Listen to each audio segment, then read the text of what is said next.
Hey guys, welcome to my channel Dushtu Samaj. আজকে একটা new ব্লগে সবাইকে ওয়েলকাম। আর ভাবছো যে সকাল সকাল ব্লগ করতে চলে এসেছি। হ্যাঁ, আজকে একটা ভালো স্পেশাল দিন, মানে আমাদের সবার কাছে। সেটা হচ্ছে আজকে আমার রাহিমা আম্মাম প্রসাদ খাবে। তো যেহেতু আমাদের অন্নপ্রাশন নেই, সেহেতু আমাদেরকে ঠাকুর বাড়িতে গিয়ে সেখানে মেয়েকে প্রসাদ খাওয়াতে হবে।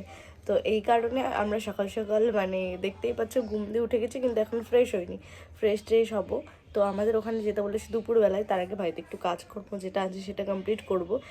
আর হ্যাঁ, এটা আমাদের হট করে ঠিক হয়েছে, কারণ রাহিমাম্মা খাচ্ছিল না, ওর দুধ টুধ কিছু ভালো লাগছিল না। আর কেউ কিছু খেলে সেদিকে তাকিয়েছিল, তো ভাবলাম খাইয়ে দিই, নাহলে কখন কি মুখে নিয়ে নেবে। আর এখনও এত দুরন্ত হয়ে গেছে, যেটা পাচ্ছে সেটাই মুখে নিচ্ছে হাতের কাছে। এই কারণে ওকে প্রসাদটা দিয়েই দেবো। আর ওর 5 মাসও হয়ে গেছে, এই কারণে আর বেশি দিন ফেলে রাখবো না। আর খুব দুষ্টু হয়ে গেছে, চঞ্চল হয়ে গেছে, একভাবে একদম থাকতে চায় না। তো এই কারণে আমরা হচ্ছে আজকে প্রসাদ দিতে যাব। তো ওখানে গিয়ে কী করছি না করছি সেগুলো সব কিছু তোমাদের সাথে শেয়ার করব। আশা করি তোমাদের খুব ভালো লাগবে। ভালো লাগলে অবশ্যই লাইক, কমেন্ট, শেয়ার, সাবস্ক্রাইব করে দিও। তো গোটা ভিডিওটা দেখতে থাকো, তাহলে তোমরা খুব এনজয় করবে। আর গাইজ, আমার কিছু কিছু ভিডিও পুরনো করা আছে, যেগুলো আমি এখনও দিতে পারিনি। যেমন আমাদের ওখানে আমি কীর্তনে গেছিলাম মুর্শিদাবাদে, সেখানকার ভিডিও করা আছে। তো মিনি ব্লগ করা আছে, সেগুলো হয়তো আমি পরে দেবো, কারণ এটা আমি আগে দেবো। আমার মেয়েকে নিয়ে আগেও বলেছে আমার ভিডিও এডিট করা সম্ভব হয়ে ওঠে না। ওখানে ভয়েস অ্যাড করা, তারপর আরও যা যা করা, ওগুলো সব কিছু সম্ভব হয় না। এ কারণে আমার ভিডিওগুলো আসতে একটু লেট হয়। আর আমার ভিডিও করাই থাকে যদিও। তো এখনও দুটো ভিডিও করা আছে, আগে আমি এই ভিডিওটা দেবো, তারপর আমি ওই ভিডিওগুলো দেবো। আর আশা করি তোমরা কীর্তনের ভিডিওটা তোমাদের সবারই খুব ভালো লাগবে। আর অবশ্যই মিস করো না, কারণ ওখানে একজন ফেমাস একজন আছে, যার সাথে কীর্তনের ওখানে গিয়ে দেখা হয়েছিল। আর তোমরাও খুব মজা পাবে। তো আমি এটা ছবি টবি কোথাও কিছু দিইনি, আর আমি ঠিক সময় অনুযায়ী আমি তোমাদেরকে ভিডিওতেই দেখাবো বলে। আর ভিডিওতে তোমরা কিন্তু দেখতে হলে কিন্তু আমার ভিডিওটা দেখতে হবে, আমার চ্যানেলটাকে সাবস্ক্রাইব করতে হবে, তাহলে হয়তো তোমাদের খুব ভালো লাগবে। হয়তো কি ভালো লাগবেই, সত্যিই ভালো লাগবে। আর আমরা খুব এনজয় করেছি কীর্তনে, তো কি বলবো। তো এই কারণে অবশ্যই কিন্তু ভিডিওটা দেখতে ভুলো না। খুব তাড়াতাড়ি কিন্তু এই ভিডিওটার পর ওই ভিডিওটা আসছে। তো গাইজ, আমার পুকুসোনা স্নান করবে, স্নান করে কোথায় যাবে? প্রসাদ খেতে। তো তার জন্য এখন পুকুসোনাকে স্নান করানো হবে। তো চলো। ওগুলো ভিডিও হচ্ছে, ভিডিও হচ্ছে, ভিডিও। হ্যাঁ,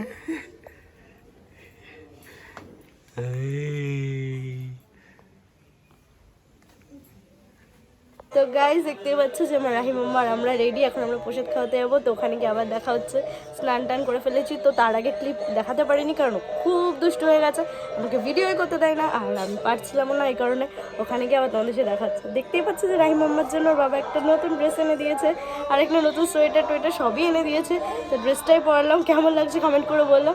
আমার তো খুব পছন্দ হয়েছে যে ওর বাবা এনে দিয়েছে ওকে। তো চলো, ওখানে গিয়ে দেখাচ্ছে। তো গাইজ, আমরা এখন ঠাকুর বাড়ির দিকে রওনা দিয়েছিলাম, যে আমরা ওখানটাতে চলে যাবো, মানে যেখানটাতে মেয়েকে প্রসাদ খাওয়াবো সেই বাড়িটাতে। তো এই কারণে টোটোতে উঠে যাচ্ছিলাম, তারপর ওখানে চলেও এসেছি।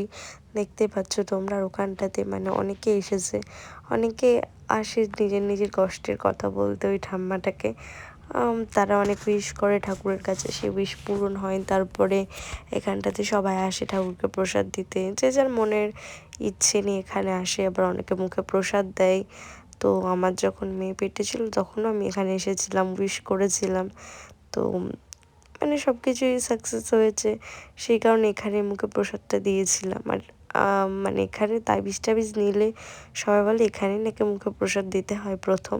তো এই কারণে আমি আমার মেয়েকে নিয়ে চলে এসেছিলাম। আর দেখতেই পাচ্ছ যে আমার মেয়ে চুপ করে বসে আছে। আর সবাই জানো যে মা বাবাকে মুখে প্রসাদের কাছে থাকতে নেই, সেই কারণে আমাকে আর আমার হাজব্যান্ডকে এখান থেকে দূরে পাঠিয়েছে। আর যদি বলে ভিডিও কে করে দিয়েছে, তো ভিডিও ওখানে একজন ছিল, তাকে বললাম, তো সেই করে দিয়েছে। আর আমরা এখানে ছিলাম না, বাদ বাকি দেখতেই পাচ্ছ যে আমার মেয়ে প্রসাদের দিকে কেমনভাবে তাকিয়ে আছে, মানে ঝুঁকে পড়ছে যে প্রসাদ খাবে।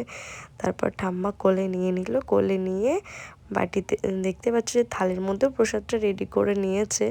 তারপর ঠাম্মা কি কথা বলছে না বলছে, তারপর ওকে প্রসাদটা খাওয়ানোর জন্য ওকে কোলে নিয়ে নিয়েছে, তারপর ওকে খাইয়ে দেবে। আর ও তো ওই দিকেই তাকিয়ে আছে যে আমি কখন প্রসাদটা খাবো, সেই দিকেই আছে। ফার্স্ট টাইম কিছু বাইরের খাবার খাচ্ছে। তো আমরা সবাই জানো যে ও বুকে দুধ ছাড়া আর কিছুই খেত না, তো সেই জন্য ওর খুব এক্সাইটেড। আর মানে পরে সবাই বলছিল আমাকে অনেকে ওখানে খুব থাবা মারছিল যে খাবে বলে, খুব ইয়ে করছিল। তো দেখতেই পাচ্ছ যে প্রসাদ খাওয়াচ্ছে। তারপর প্রসাদ খাওয়া কমপ্লিট হয়ে গেছে, আর দেখতেই পাচ্ছ বাইরে এসে তাও আঙুলটা কেমনভাবে চাটছে, দেখছো তোমরা। গাইজ আমরা দেখতেই পাচ্ছি যে চলে এসেছি ঠাকুর বাড়ি থেকে মেয়েকে প্রসাদ টোসাদ খাইয়ে। আর ওখানটাতে ভিডিও করতে পারিনি, খাওয়ানোর কারণ হচ্ছে মাকে আর বাবাকে প্রসাদ খাওয়ানোর সময় ওখানে থাকতে নেই, কারণ মা বাবাকে নাকি দেখতে হয় না, এরকম কোনো মানে ব্যাপার আছে। তো এই কারণে আমাদের ওখানে থাকতে দেওয়া হয়নি। আর একজনকে বলেছিলাম ভিডিও করে দিতে, সে একদমই হেল্প করে দিয়েছে, প্রসাদ খাওয়ার কোনো ভিডিও করে না। তাই সত্যি কথা বলতে আমি ভেবেছিলাম যে ভিডিও করব, দেখাবো, তো পারিনি। তো কিছু মনে করো না, এই বার্থডের সময় খাওয়া দাওয়ার ভিডিও টিডিও সবই শেয়ার করবো। এখন মেয়ের বার্থডে অনেকটা দেরিতে আছে, তো কিছু মনে করো না। আর ভিডিওটা যেইটুকুনি হয়েছে এটা একদমই ছোটো ভিডিও হয়েছে। তো ভালো লাগলে অবশ্যই লাইক কমেন্ট শেয়ার সাবস্ক্রাইব করে দিও। নেক্সট ভিডিওতে খুব তাড়াতাড়ি দেখা হচ্ছে। আর নেক্সট ভিডিও করাই আছে, শুধু এখন এডিটের পালা, এডিট করে খুব তাড়াতাড়ি পোস্ট করে দেবো।